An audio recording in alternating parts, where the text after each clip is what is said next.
is the 2nd of February. Michael Vaughn with Brian Acker. Oh, January. I mean, Wow. Talk about volatility. It's crazy. So I just calculated this yesterday, and I came in early because I had to just put the numbers in so I understood them. But anyway, January started off from December 31st down to the middle of January. The TSX composite was off 11.4%. And then when it hit the bottom, it actually went back up 11.2%. So we're down, the index, the S&P TSX 60, was off 1.4% for the month. But boy, I've never quite seen anything like that, so that's amazing. I mean, I looked at the numbers every day, and it's green, green, green, red, red, red, green, green, red, red, red. That was amazing. But what are the worries? What is it that has the market so confused? There's two big things the market's worried about, and it has nothing to do with stocks, and it has nothing to do with any, all the things that people are looking at, oil or whatever. The number one big issue, which is about 80% of the problem the market's having right now, is what are the Chinese going to do with the renminbi, that currency? Not that their economy is slowing down, it's more the state of their currency? It's the state of their currency. They are pegged to the US dollar. Yep. That peg is under pressure right now. Yeah. The world's smartest investors, if you can put that in quotation marks, are betting against that currency. They see a devaluation anywhere from 35 to 50% for that currency. So, and you don't?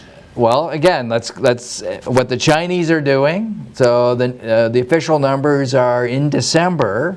They spent anywhere from $120 to $150 billion defending that peg, Yep. the currency peg, at about 6.55 to the dollar.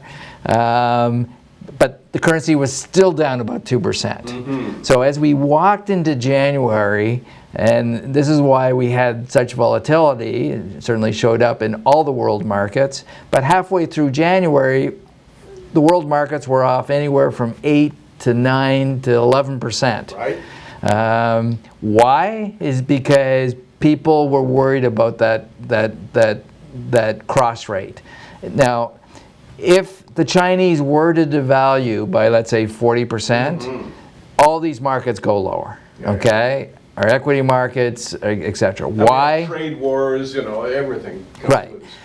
All that deflation, all that will be released around the world, certainly to Europe, certainly to Japan, and there'll be another round, certainly competitive devaluations in the currency. So the market, I believe, up until the middle of January was trying to price that in. Yeah. So what happened at the bottom? What happened in the middle of January that made all the world markets feel better, especially Canada, and rallying that much? Well, over in Davos, Switzerland, Premier Lee, the number 2 guy in China, the economics guy. The economic guy came out and said, we're not going to devalue. Yeah. So at that point, everything rallied.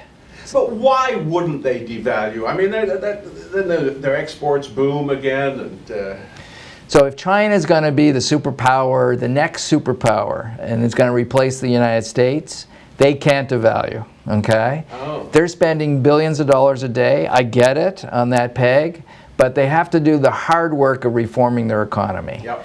So the internet is filled with stories about how bad it is over there, how many bad loans, all the malinvestment, etc. And the way out of that, what does Argentina do when they get in trouble? No, Brazil devalue the hell out of it. They devalue the hell. Yeah. And so if China's going to step up to be the country, certainly in this next 100 years, they can't devalue. They've got to put the hard work of the reforms into that country.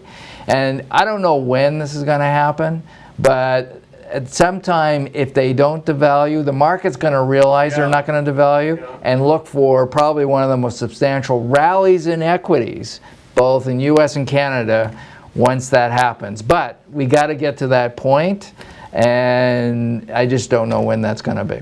The Chinese might be right. Tell me about, I mean, the crash of commodities has to play right into China's hands. Absolutely. Is that a coincidence? It plays in Canada's, believe it or not. We're crushed. Well, we're crushed on certainly looking at the West, but I'm sorry, Ontario and Quebec are going to benefit hugely. We haven't done it yet. Yeah. Don't worry, we will.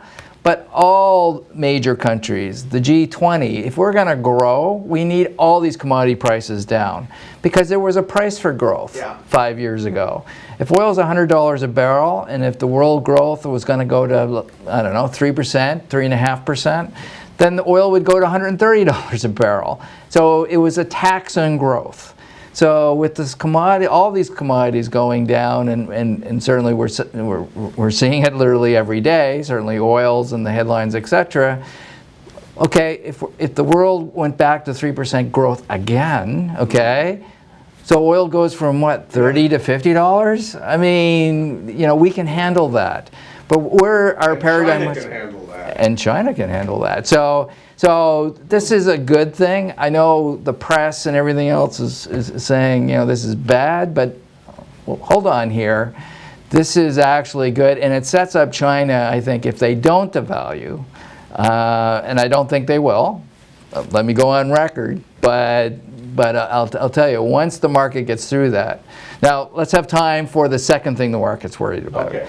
So, but 80% of that is the cross rate between US dollar and China. The second thing is the US Federal Reserve. They tightened too soon. Well, they tightened in December, okay? So now what do they do? Yeah. Now, in December, back in December, they were saying they're going to hike 4 times. Yeah.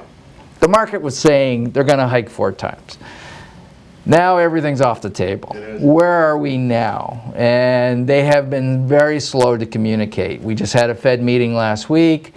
Now we're getting these stupid speeches again where they're saying, geez, I don't know, we got to hold on. The market has priced in 0 rate increases for 2016. So, and again, we're not talking about earnings. We're not talking about, you know, companies, individuals. We just don't know what either China's going to do or the Federal Reserve is going to do for 2016. So my prediction is, until these 2 questions get answered, the first part of maybe the year 2016 will be, as we see, a little rough, a little volatile. But I think the second part of 2016, when we finally get answers to these 2 big questions, the market looks like it'll be in pretty good shape. But we got to get answers to those big questions. Absolutely fascinating. One of the best discussions of the macro issues I've had for a long time. Brian, thank you for your time. I'll be in to see you next month. Michael, great to see you again. Thank you.